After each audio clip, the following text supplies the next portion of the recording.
Em 90 segundos tu não faz nem um miojo, mas eu te ensino as matérias que tu tem até nojo. Então senta aí e começa a quebrar ATP pra ter energia pra tua mente processar e entender que a probabilidade de você ir bem no Enem tá ligada direto aos meus raps também. Então começa com humanas, só sei que nada sei, mas sei que saí da vida e pra história eu entrei. Se o clima esquenta e tua caneta falhou, fica tranquilo, a esfera dela dilatou com calor. Eu sou flúor com oxigênio, dá pra completar, evoluir melhor que o Darwin poderia imaginar. Se tinha uma pedra no caminho, pode crer que eu já chutei absoluto no rap. Eu nasci pra ser rei, crio uma sociedade aos modelos de Durkheim. O mecanismo dela própria é que diz pra onde vai minha inspiração. Thomas Edison dizia: é 1% e o restante o trabalho que faz. Então senta o rabo aí que eu vou te ensinar. Sometimes rap is the best way to learn, rapá. Eu não compreendo, pero não puedo hacer. É só estudar e ouvir as dicas que eu dou pra você. Confere suas respostas e faz tudo com calma. Manda bem na redação, faz do fundo da alma. Esse é o tópico frasal, ainda tem argumentação. E a resposta pra você eu deixei na conclusão. Se tá nervoso, se acalma pra mandar bem. E se liga nos vídeos que eu te preparo pro Enem.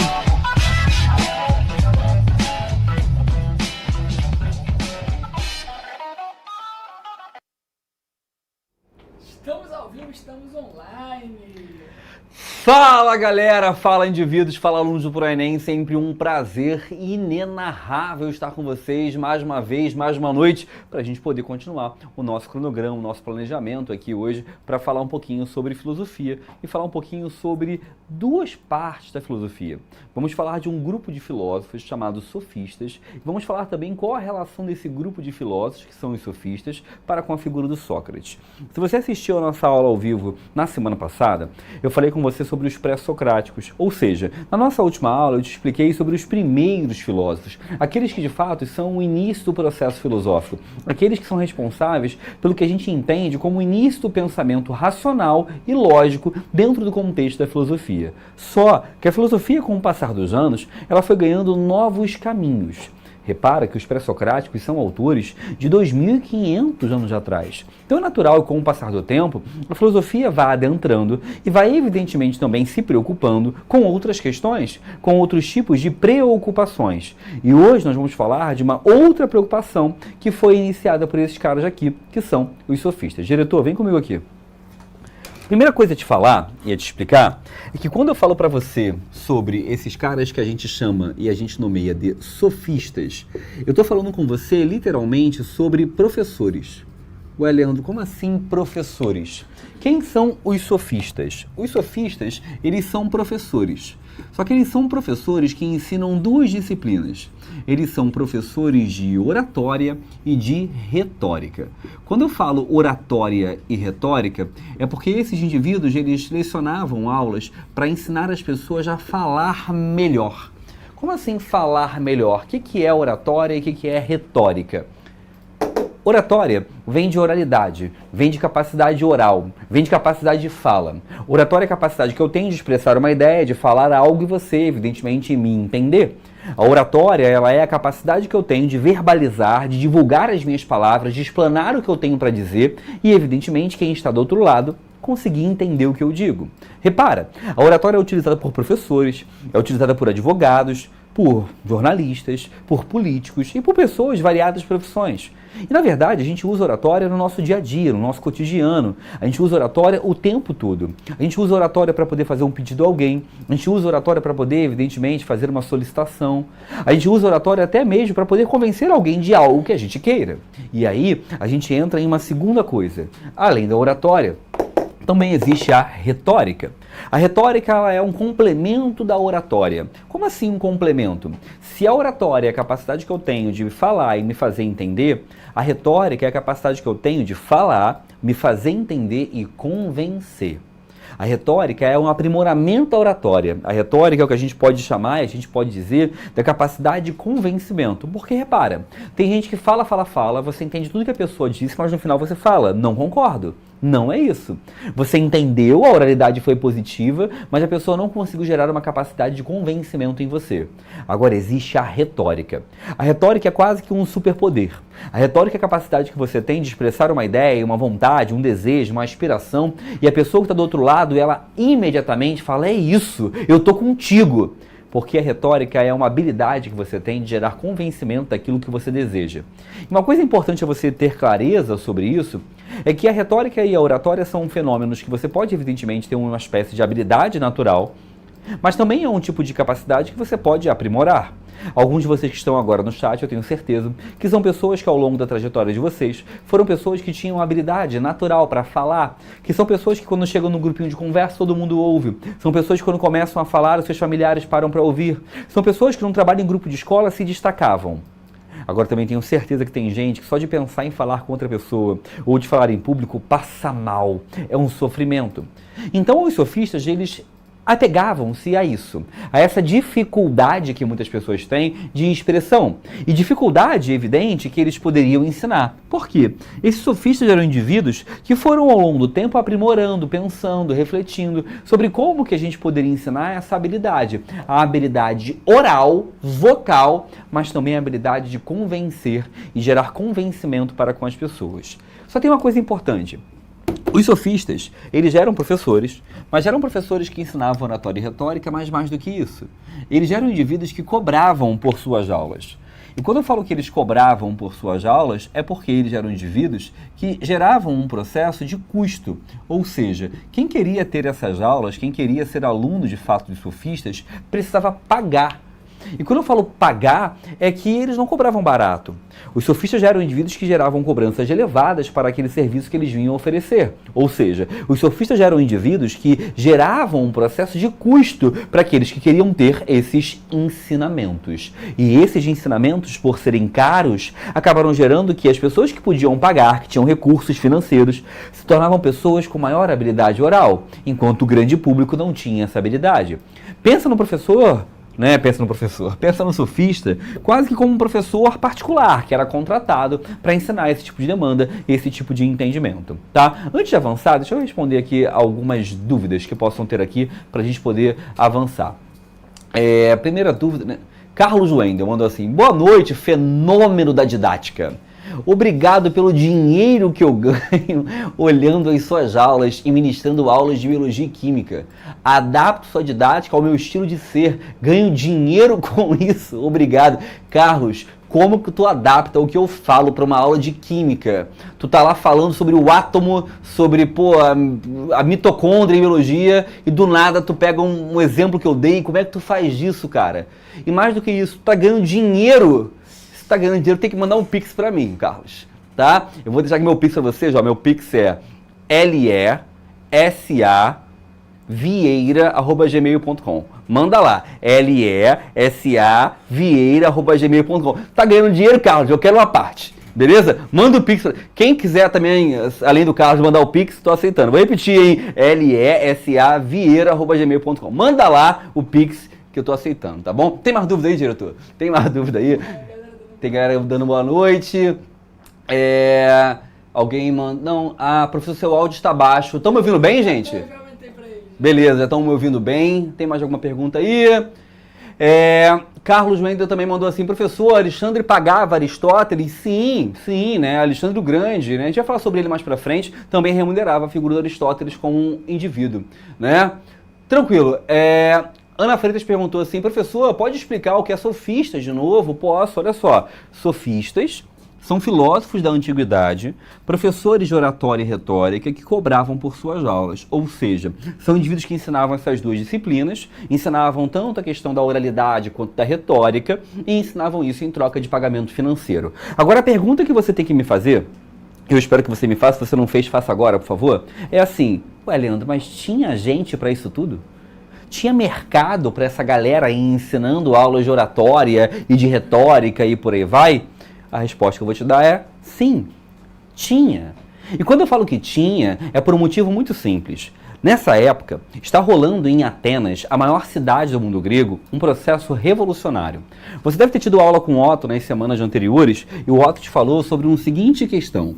O chamado mundo grego era formado por várias pequenas cidades.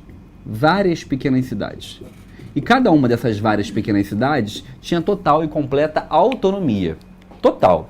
Funcionavam como se fossem pequenos países. Essas várias cidades recebiam um nome. O nome delas era polis. E esse termo polis é um termo até hoje existente. Pode reparar que existem cidades pelo Brasil inteiro: Rondonópolis, Nilópolis, Petrópolis, Divinópolis, porque o termo polis é um termo que se refere à cidade de forma geral. E aqui, essas várias cidades existentes tinham autonomia. Autonomia política, judiciária, autonomia da moeda, autonomia militar e por aí vai. Essas várias cidades existentes, existiam cidades maiores, existiam cidades menores. Entre as maiores, a maior das maiores, a mais relevante, era uma cidade chamada Atenas, que até hoje existe. A cidade de Atenas, ela é uma cidade que ela vai desenvolver ao longo do tempo um modelo de organização política próprio. Um modelo de organização política só dela, que era um modelo que até então não existia em outros lugares, chamado democracia. E aí eu quero que você entenda uma coisa importante. A democracia que Atenas desenvolve não tem nada a ver com a democracia que a gente tem hoje em dia. A democracia em Atenas era uma democracia direta. Aquele indivíduo que era considerado um cidadão, ele tinha o direito a participar diretamente do processo democrático. O Ellendro não entendia muito bem. Presta muita atenção aqui em mim agora.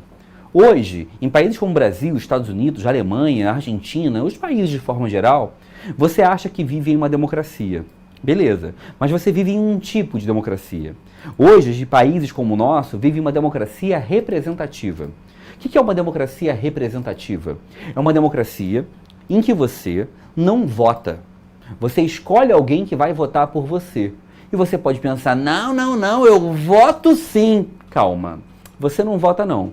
Você vota de 4 em 4 anos para escolher alguém e essa pessoa é a pessoa que realmente vota. Então quando você vai lá e vota num deputado, num vereador, num senador, você está escolhendo alguém que vai votar por você lá no Congresso. Porque hoje em dia as cidades são muito grandes, os países são muito grandes. Seria impossível todo mundo participar. Imagina uma votação para decidir algo sobre o imposto, com todos os brasileiros votando ao mesmo tempo. Que caos! Votações todos os dias. Vamos criar um grupão no WhatsApp, Brasil 2025, e vamos debatendo. É impossível. Então, hoje a gente adotou um modelo que é a democracia representativa, mas não era o modelo da época. Na época, o modelo existente era chamado democracia direta. Como as cidades eram menores, existiam menos pessoas aptas a votar, existia um processo de participação direta. E aí, quando existe uma democracia direta, existe uma coisa fundamental que é a seguinte: na democracia direta, as pessoas podem se autorrepresentar. E aí eu quero que você entenda uma coisa. Se a democracia é direta e todo mundo pode se autorrepresentar, acontece um fenômeno que é aquele que fala melhor, aquele que tem uma melhor oralidade, te convence. Aquele que tem maior capacidade de falar, de explicar, de ter bons argumentos, de saber manipular, evidentemente, a capacidade dos outros ouvirem o que ele tem a dizer. Essa pessoa tem maior capacidade de domínio. Então, à época, devido ao processo da democracia, começou a haver uma demanda por pessoas que queriam falar melhor, que queriam se expressar vocalmente de uma forma mais clara, que queriam ter uma maior habilidade de expressar uma ideia ou algo que eles queriam dizer de uma forma mais efetiva. E é nesse contexto que surgem hoje sofistas. Então os sofistas, eles não são pessoas aleatórias, eles estão dentro de um contexto que era o contexto evidente daquele período, que era um contexto em que existia uma lógica de valorização da oralidade. Beleza? Tranquilidade? Tem dúvida ali, mas... Ana Caroline, professor, pode explicar sobre oratória e retórica, por favor? Ana Caroline, vamos lá, ó, presta atenção. Oratória, capacidade de fala, capacidade de falar e se fazer entender. Retórica, capacidade de falar e convencer. Beleza? Oratória, falar e fazer que o outro me entenda. Retórica, falar e fazer que o outro me entenda e se convença daquilo que eu disse, tá? Tiago, você já falou de Aristóteles ou somente de sofistas? Não, gente, Aristóteles já nem aula de hoje. Faltam algumas aulas pra gente chegar em Aristóteles ainda, tá bom? Ainda falta um pouquinho. Florico, plebiscito e referendo são exemplos de modelo direto? Sim, são exemplos de modelo direto, tá bom? Vivian, professor, era o Sócrates que contradizia os sofistas? Sim, era o Sócrates, falaremos dele daqui a pouquinho, tá? Vamos lá, Eduarda. Professor, a sua aula é de cunho de filosofia ou de sociologia? Essa aula aqui é uma aula de filosofia, tá? Eu sou professor também de sociologia, mas a aula de hoje é uma aula de filosofia, tá bom? Tem mais pergunta ali em cima? Acho que não, né? Acho que já foi aí. Beleza? Mandaram o Pix. O Wendel, foi o Carlos, já mandou o Pix, cara. Manda lá, R$2, pô. Manda lá, pô. Tá ganhando dinheiro aí, dando aula. Beleza? Pessoal, vamos pro slide, chega aqui. Olha só, quando eu falo dos sofistas, eu quero que você entenda uma coisa. Esses sofistas, se eles ensinavam oratória e retórica, eles precisam, evidentemente, ensinar as pessoas a falarem melhor. Só que como é que você ensina alguém a falar melhor? Como você ensina alguém a ter maior poder de oralidade? É algo complexo e é algo difícil. É óbvio que algumas pessoas conseguem aprender com maior facilidade, outras com maior dificuldade. Mas eles passavam alguns ensinamentos que eram ensinamentos muito relevantes para as pessoas que buscam, evidentemente, ter maior poder de fala e maior poder de retórica. Primeiro delas, ritmo na fala. Ué, Leandro, como assim ritmo na fala? Repara que se eu falo como eu estou falando nesse momento, de uma forma muito lenta e cadenciada, você não aguentaria ouvir minha aula durante muito tempo. Porque é extremamente tedioso alguém falando nesse tipo de velocidade, como eu estou dizendo agora. Agora também repara que eu falo muito rápido o tempo todo, você também não aguenta me ouvir durante muito tempo, porque é muito impossível você conseguir ouvir falar o que eu estou falando. É horrível. Ou seja, eu preciso ter uma fala ritmada. A fala ritmada é uma fala que eu expresso uma ideia no qual, evidentemente, eu uso a velocidade, mas eu pauso. Eu uso a velocidade para você me fazer entender, mas eu também paraliso. O ritmo na fala é um tipo de recurso de oralidade no qual eu vou elevar o tom de voz quando for mais importante, mas eu também vou recuar quando não for. Ritmo na fala é um recurso de oralidade. E os sofistas, evidentemente, ensinavam isso e, evidentemente, treinavam isso para que as pessoas tivessem maior capacidade de fala e conseguissem expressar de forma clara o que eles têm a dizer. Porque o ritmo na fala ele vem tanto de uma velocidade que se alterna, como eu fiz agora, o alterna eu paralisei, como também existe um processo de alteração no tom de voz. Eu sei que aqui a gente não está num ambiente presencial, mas a gente também está aqui num ambiente que você consegue perceber quando eu falo mais alto ou mais baixo. Porque se eu falo muito baixinho, como eu estou falando agora, é horrível. Mas se eu grito o tempo inteiro numa lógica de um pastoreiro, também é horrível. Né? Porque eu estou sempre elevando o tom de voz e isso seria extremamente cansativo. Você tem que falar com uma alternância. E essa alternância é o que vai fazer você, primeiro, se manter motivado a continuar ouvindo e, segundo, gerar uma capacidade de você entender melhor aquilo que eu tenho a dizer. Então, o ritmo na fala é essencial. Uma outra coisa importante é falar sem ler. É óbvio, você tem que falar sem ler. Porque imagina que eu chego para dar aula para vocês, eu falo assim, gente, bom dia, tá? Boa noite. A aula hoje é sobre os sofistas, tá? Eu pego o celular e falo, os sofistas eram professores de oratória e retórica. Os sofistas cobravam por suas aulas. Eu falo, que droga, né? Eu estou aqui assinando para o Enem para ver a aula onde você está lendo, eu leio sozinho, né? Evidentemente, existe uma coisa essencial que você perceba, que a memória e a memorização são um fenômeno muito importante para quem quer gerar convencimento. Você conseguir falar de forma clara, se fazer entender e, evidente, memorizar aquilo que você tem a dizer, gera um convencimento. Existe uma coisa que é a dicção. E veja bem, a dicção é uma das coisas mais complexas que você tem de melhorar ou aprimorar. Os fonoaudiólogos que não me ouçam, é uma coisa difícil, complexa. Mas quando eles falam sobre a dicção, é muito mais você ter cuidado, né, de manusear bem as palavras que você quer dizer. Porque quanto mais rápido você fala, como eu estou falando agora nesse momento, mais difícil é você falar tantas palavras em tão pouco tempo. Percebe? É difícil. Então você vai ter que treinar a sua dicção para isso, vai ter que aprimorar essa dicção. Existe um processo de treinamento que eles vão fazer, que é prática. Então os sofistas eram literalmente professores. A gente pode considerar que eles eram indivíduos que de alguma maneira estão trazendo uma relação que é uma relação que futuramente vai ser extremamente valorizada. Tá? Deixa eu ver se tem pergunta aqui. Vamos lá, cadê? Maia, como faz para assinar o ProEnem no YouTube? Eu não faço ideia como faz para assinar o ProEnem no YouTube. É clube de membros, né? Tem um negócio aí no YouTube que é clube de membros. Emily, embaixo onde está escrito seja membro, me falaram aqui. Emily falou assim, necessariamente a sociologia está relacionada com a filosofia? Não, Emily, a sociologia ela surge 2000 e tantos anos depois da filosofia, tá? Gabriel, boa noite. Cheguei meio atrasado para a aula, mas vim assim mesmo porque tu é um dos meus profs favoritos. Obrigado, Gabriel. Valeu pelo carinho, de verdade. Fico muito feliz.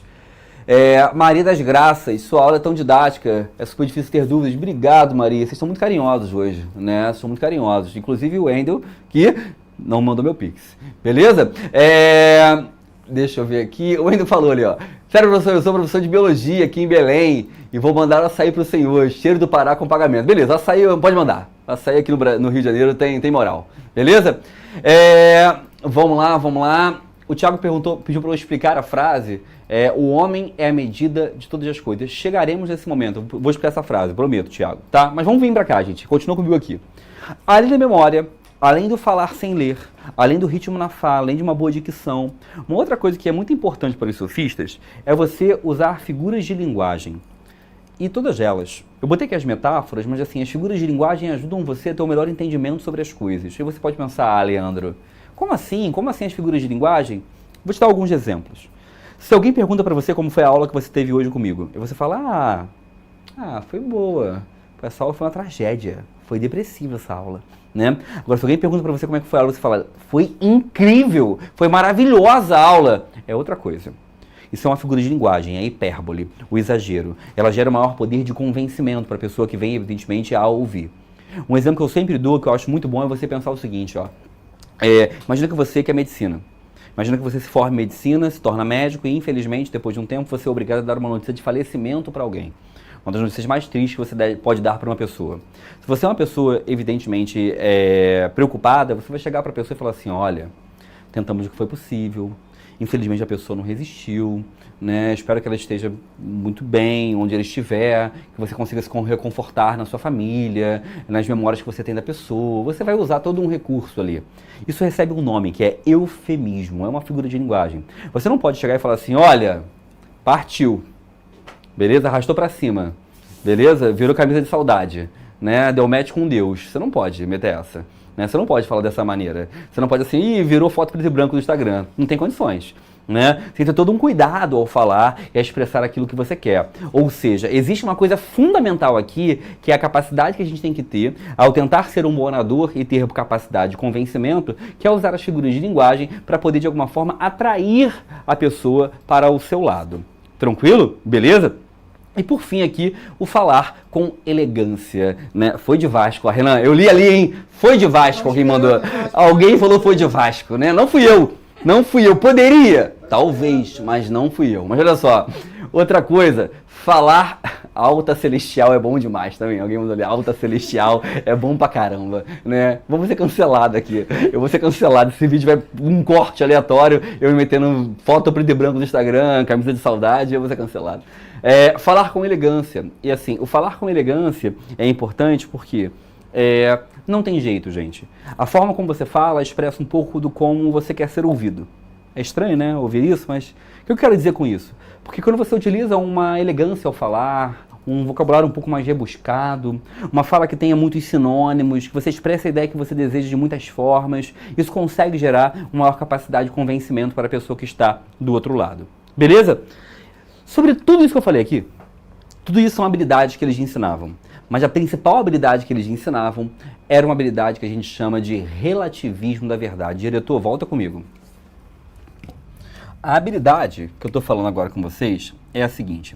Os sofistas, eles eram indivíduos que ensinavam uma coisa que a gente chama de relativismo da verdade. Como assim relativismo da verdade? Os sofistas falavam que a verdade era um elemento relativo. Como assim um elemento relativo?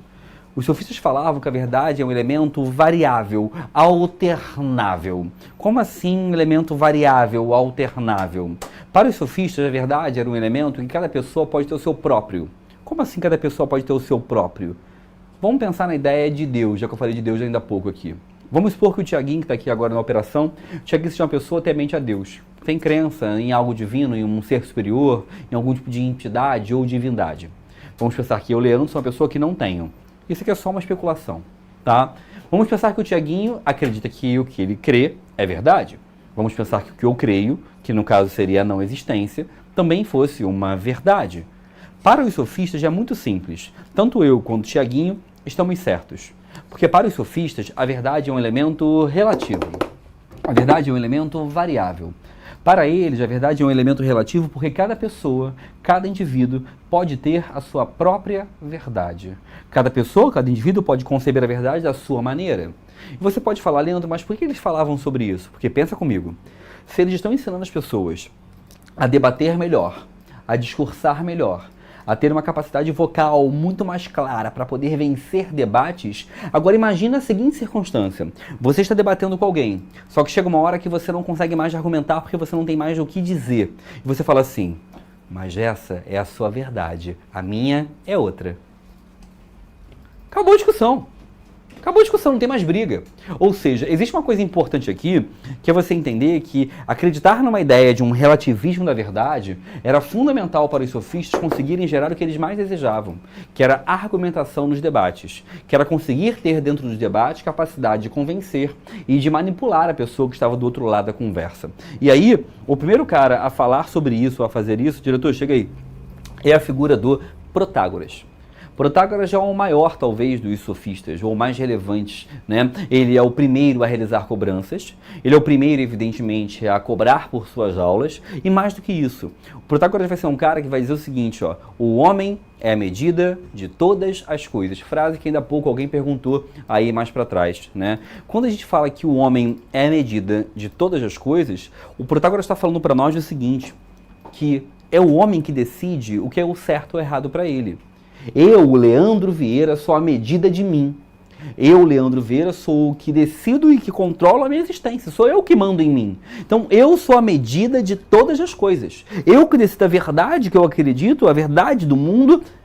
Então, os sofistas trabalhavam com uma ideia, que é a ideia de que cada indivíduo pode, evidentemente, trabalhar com a sua própria verdade. E isso tornava a discussão complexa. O debate público, difícil.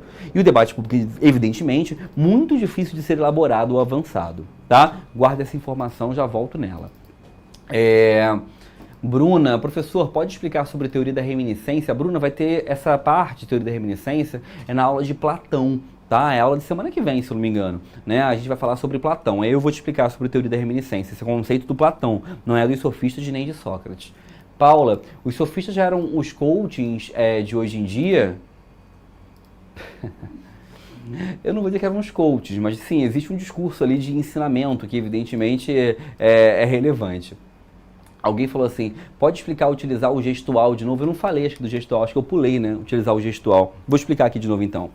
Quando a gente fala das habilidades que um sofista ensinava, uma delas é utilizar o gestual. O que é utilizar o gestual? Imagina que eu venho dar para vocês aqui, e eu parei aqui, travei, segurei o bracinho e começo a falar assim, sem me mexer, durante todos esses 45 minutos que eu tenho de aula. Você em pouco tempo ficaria um tanto quanto incomodado, porque é muito ruim ver algo paralisado e evidentemente sua atenção começa a dispersar para outras coisas que podem estar em movimento. Agora, quando eu me mexo, quando as minhas mãos falam conjuntamente ao meu corpo, é outra coisa. Quando eu faço assim, você entende que é algo errado. Quando eu faço assim, você entende que é uma afirmação. Quando eu faço assim, você entende que é algo que eu estou afirmando. Ou seja, o corpo fala conjuntamente a nós. E assim, quando eu boto aqui utilizar o gestual, mais do que utilizar o gestual, tem uma coisa importante que é o olhar. Eu acho o olhar o bagulho mais incrível da oratória. Por quê? Eu sempre dou esse exemplo quando eu estou dando aula presencial. Né? Hoje mesmo eu estava dando essa mesma aula num colégio presencialmente falando, né? E eu estava dando esse exemplo para os meus alunos. Porque, repara, a pessoa que é envergonhada para falar em público, não sei se é o caso do Thiaguinho e do Renan aqui, se eles eram envergonhados para falar em público na escola, mas a pessoa que é envergonhada para falar em público, quando ela vai falar para uma turma, ela usa 3 recursos. Ou ela olha para baixo, o que é horrível, ou essa pessoa ela fica olhando para um ponto vazio, Ela foca aqui num ponto vazio e vai, falando pro nada, para ninguém, o que é péssimo. Ou essa pessoa normalmente na sala de aula ignorava a turma, olhava só pro professor, ficava olhando só pro professor. Todos esses recursos são ruins. São recursos ruins porque você não consegue gerar empatia e envolvimento para quem está te ouvindo. Porque quando você está olhando para alguém, dentro de uma aula ou de uma palestra, você precisa olhar para as pessoas. Porque olhar para as pessoas gera uma proximidade de envolvimento. A pessoa fica olhando de volta porque ela sabe que você está olhando para ela. Então, o olhar é algo extremamente essencial e relevante, tá? Vamos lá. Mais aqui, respondi a Daniela, do gestual. Joelma falou que adora minhas aulas. Obrigado, Joelma, pelo carinho. Emily, professor, você acha mais importante as aulas ao vivo ou aulas gravadas? Gente, o conteúdo todo está nas aulas gravadas, tá? Quem assiste aí pela plataforma, todo o conteúdo está nas aulas gravadas. As aulas ao vivo são aulas que a gente escolhe os temas mais importantes, mais relevantes, que mais caem para poder abordar com vocês, tá? Tranquilidade, vamos lá, vamos seguir aqui. E aí, gente, essa ideia do Protágoras, que é o sofista mais importante, que mais cai nas provas, que mais cai nos vestibulares, essa ideia do Protágoras, ela era uma ideia oposta a de um outro cara chamado Sócrates. E aí, antes de eu entrar para falar sobre Sócrates, eu preciso te explicar algumas coisas. Todos os autores que eu falei até agora, Heráclito, Parmênides, esses caras todos, eles eram indivíduos que escreviam, que deixaram a sua obra escrita. O Sócrates não. O Sócrates era um indivíduo que vivia na Grécia Antiga, em Atenas, nesse período histórico que a gente está falando aqui, esse mesmo período histórico dos sofistas. Ele era um cara que não nasceu rico, era um cara que tinha uma barraca na feira, ele era um feirante, um verdureiro, na verdade, mas era um homem livre e era um cidadão na cidade de Atenas, já que ele tinha uma moradia lá. E o Sócrates foi um cara que nunca escreveu um livro, porque ele acreditava que os ensinamentos devem ser passados somente de forma oral, através da fala. E como ele nunca escreveu um livro, a gente só sabe sobre ele, sobre outras pessoas que falaram sobre ele, né? Xenofonte, que era um indivíduo literário que abordou sobre ele, Aristófanes, que era um indivíduo que era um dramaturgo que também falou sobre ele, o próprio Platão, seu discípulo, filósofo, também falou sobre ele. Então, assim, nós conhecemos sobre o Sócrates através de outras pessoas que viveram na época. Agora, quem é o Sócrates?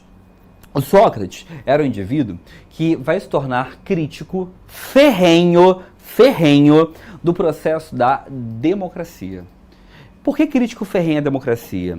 Ele não era crítico ao sistema democrático, ele era crítico aos sofistas. Porque com o passar dos anos, esses sofistas vão passar a ter muitos alunos. E os alunos dos sofistas também passam a ser chamados de sofistas. E a verdade é que chega uma hora que a democracia, que era um espaço para as pessoas debaterem ideias, passa a se tornar um espaço que somente aqueles que fizeram os cursos ou as aulas com os sofistas conseguem ter espaço. E só quem podia pagar por essas aulas era quem tinha dinheiro, já que as aulas eram caras. Então a democracia passa a ser contaminada pelos sofistas, totalmente. Passa a ser dominada pelos sofistas, totalmente. E aí é nesse contexto que o Sócrates começa a criticar os sofistas. Ele critica os sofistas porque ele acredita que, na verdade, os sofistas dizem ter conhecimentos, dizem saber de coisas que não sabem. Ele acusa os sofistas de serem indivíduos que manipulam a verdade, manipulam o conhecimento. Sabe por quê? Porque o Sócrates não concordava com a ideia de uma verdade relativa. Para o Sócrates, a verdade era um elemento universalista. Olha, Leandro, me perdi. Vem comigo aqui. Os sofistas achavam que a verdade era relativa, variável, cada um tem a sua. Para o Sócrates, não. A verdade é uma só. O que eu tenho, o que você tem, são opiniões. A palavra grega para isso é doxa, são opiniões. Cada pessoa tem a sua. Mas existe uma verdade só, única. Então, o ponto fundamental para a gente trabalhar aqui é você perceber o seguinte: o Sócrates, ele discorda dessa ideia dos sofistas de uma verdade relativa e variável. Isso foi fazendo que ele, aos poucos, foi entrando em enfrentamento com esses sofistas. Enfrentamento porque ele não concordava com a ideia da democracia ser controlada por aqueles que simplesmente falavam melhor, expressavam melhor a sua voz, ou falavam de forma mais clara. Porque ele dizia que o importante é debater ideias, e não simplesmente a forma como eu debato essas ideias. O Sócrates, então, aos poucos foi se tornando uma figura famosa. Famosa por ser aquele que enfrentava os sofistas, que discutia para com eles. E esse Sócrates, ele vai acusar os sofistas de dizerem saber coisas que eles não sabiam. E ele mesmo, o Sócrates, é autor, da famosa frase, o só sei que nada sei. Essa frase, só sei que nada sei, é simplesmente porque o Sócrates, ele não está debatendo com o sofista para dizer assim, olha, eu sei o que você não sabe, não. Ele só queria colocar a ideia de que nós não precisamos saber de tudo ou achar que sabemos de tudo. Pelo contrário, nós temos que nos colocar na posição de ignorantes. Porque quando a gente é ignorante, a gente pode aprender. Quando eu digo que eu já sei uma coisa, eu não tenho mais o que aprender, eu já sei. Então ele queria colocar a ideia de que todos nós somos ignorantes. Mas os sofistas, por quererem ter domínio da oratória, da voz, do discurso, do debate, jamais se colocavam na posição de ignorantes. Devido a isso, o Sócrates vai criar um método chamado método socrático. O método socrático é um método que ele cria para tentar desmascarar os sofistas. É um método que ele elabora, que é um método para mostrar, de certa forma, a ideia fundamental de como que os sofistas estavam errados. Como é que funciona esse método? É um método composto por duas etapas, a ironia e a maiêutica. A ironia aqui não tem nada a ver com a ironia que você está acostumado a ouvir, né, de ser irônico, meio engraçado. Não, não é isso. A ironia aqui é outra coisa. A ironia, para o Sócrates, é um conjunto de perguntas constantes. Eu vou te dar um exemplo para você entender bem. Os sofistas sempre diziam saber sobre tudo. E os sofistas tinham, né, evidentemente, uma ideia de que eles tinham conhecimento sobre a política, por exemplo. O Sócrates sempre convidava os sofistas para debater, para discutir. E ele sempre perguntava para um sofista, por exemplo, assim: o que é política? Você não diz que é um sofista, que detém conhecimento sobre isso? Então me diga, o que é política? E o sofista poderia dizer assim: olha, política é a capacidade de governar a cidade. Ótimo, perfeito. E ele perguntava: o que é cidade? Ah, a cidade é um espaço de organização coletiva. Ah, legal. O que é coletivo? Ah, coletivo é a junção de vários indivíduos dentro de um espaço. O que é indivíduo? Ah, indivíduo é um ser que tem capacidades mentais, intelectuais, reflexivas. O que é reflexão? E, cara, ele ficava nessa. Uma hora esse sofista falaria assim: pô, cara, sei lá, não sei. E quando esse cara falasse sei lá, não sei, Sócrates diria assim: tá vendo? Você diz saber sobre tudo, mas não consegue nem definir aquilo que você diz ser especialista.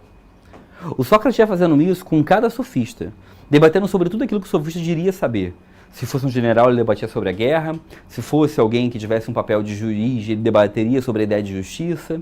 E ele ficava nessa lógica constante que, evidentemente, ia irritando os sofistas. E, principalmente, mostrava para os sofistas que eles não tinham realmente o conhecimento. Que eles simplesmente eram bons oradores e necessariamente conseguiam conversar, debater, discutir. E isso fazendo que o Sócrates fosse irritando os sofistas. Quanto? Muito. Mas vale pontuar que os sofistas eram pessoas poderosas, influentes, relevantes. E quando ele começa esse processo de perturbar a mente dos sofistas, esses caras começam a tentar pensar como se livrar do Sócrates. Agora, uma coisa importante a você entender é que esse método que eu te falei, ele tem duas etapas. A primeira etapa é a ironia, são as perguntas constantes. É simplesmente o ato de eu perguntar constantemente acerca de algo. Agora, o que é a maiêutica, né? A maiêutica significa em grego parto. Maiêutica significa parto. Ele dizia que ele fazia essas perguntas constantes para levar a pessoa do qual ele está discutindo, para levar a pessoa que está do outro lado a ter um parto. Só que não um parto de uma criança, um parto que é o nascimento de uma ideia. Ele dizia que perguntar constantemente para a pessoa algo, perguntar em forma constante, levaria esse indivíduo a um parto. Esse parto é o nascimento de uma nova ideia. É o nascimento de uma percepção clara que ele conceba para entender que ele não tem total domínio sobre o conhecimento, que ele não possui o domínio sobre o conhecimento. Tá? Então, maiêutica é o final da ironia. Eu faço a ironia para levar essa pessoa à maiêutica, para levar ela a perceber que ela não detém todo o conhecimento. Tranquilidade, todo mundo em paz. E aí, o Sócrates com isso foi fazendo esse método socrático, que também pode ser chamado de método dialético, tá? É a mesma coisa, método socrático ou método dialético. A palavra dialética significa movimento, mudança, e era um método que iria provocar mudança, movimento nas pessoas do qual ele estava discutindo. E esse método, ele vai irritar as pessoas, vai irritar os poderosos, e vai fazer, evidentemente, que com o passar do tempo, Sócrates começa a ser visto como uma ameaça. Uma ameaça aos poderosos da época. E essa ameaça aos poderosos da época faz que o Sócrates comece a irritar tanto essas figuras que elas comecem a pensar como se livrar deles. O Sócrates, ele vai ser levado a julgamento. Ele vai ser levado a um julgamento onde ele vai ser acusado de alguns crimes. Né? Crimes como, por exemplo, trazer deuses de fora da Grécia para a Grécia. Crimes, por exemplo, como não crer nos deuses. Crimes, por exemplo, como corromper a juventude. Né? Crimes que hoje em dia nem seriam crimes, mas que na época eram. E o Sócrates, no julgamento, ele vai se defender. Ele vai dizer: olha só, vocês estão confusos. Não tem como eu ser ateu e ao mesmo tempo trazer deuses de fora da Grécia. Só que da acusação de corromper a juventude, dessa acusação, se vocês consideram corromper a juventude e fazê-los pensar, então eu sou culpado. E o Sócrates, de fato, vai ser condenado. Vai ser condenado à pena máxima, a pena por envenenamento. Sócrates vai ser condenado à pena por envenenamento por cicuta. Cicuta é um tipo de veneno. É um veneno que você toma e morre de cãibra. Tem noção? Morrer de cãibra. Os seus músculos irem atrofiando até seu corpo atrofiar completamente. Esse é o nível da morte. Uma morte bem dolorosa, né? Bem bizarra. E essa morte é a única morte que eu vou te contar na filosofia sobre algum autor. Eu não vou te falar da morte de nenhum outro filósofo, porque a vida pessoal dos filósofos não importa. Mas a morte do Sócrates é importante. Por quê? O grande discípulo do Sócrates, o Platão, foi um cara que até o leito de morte tentou convencer o Sócrates a fugir, a se render, a ir embora, ou a pedir desculpas. Mas o Sócrates se recusava, porque o Sócrates tinha convicção de que se ele desistisse ou ele fugisse, pareceria que ele está errado, e ele não queria demonstrar essa ideia de que ele estava errado em relação aos sofistas. Sócrates realmente morre, realmente toma o veneno. Tem uma história boa que dizem que o Platão chegou para ele e falou na hora H de tomar o veneno, falou assim, cara, Platão era um cara muito rico, né? Platão falou assim, cara, foge, vai embora, eu banco sua fuga, você vai morrer. E o Sócrates falou assim, o que é a morte? O que é morrer? Né? Morreu, né? Não deu lá tanto certo assim. Mas o ponto fundamental é que o Platão é um cara que vai ficar revoltado com essa morte. E o Platão começa a se tornar o maior crítico da democracia. E esse é o tema da nossa próxima aula. Eu vou te falar por que o Platão se torna crítico à democracia. Por que o Platão começa a criar um novo modelo de governo para, de alguma forma, quebrar aquele modelo de governo que era o modelo que matou o seu mestre. Beleza? A gente conversa mais na semana que vem. Abraços! Assista nossas aulas a hora que você quiser. Vem com o Pro, o cursinho online que mais aprova no Enem. Assine em proenem.com.br.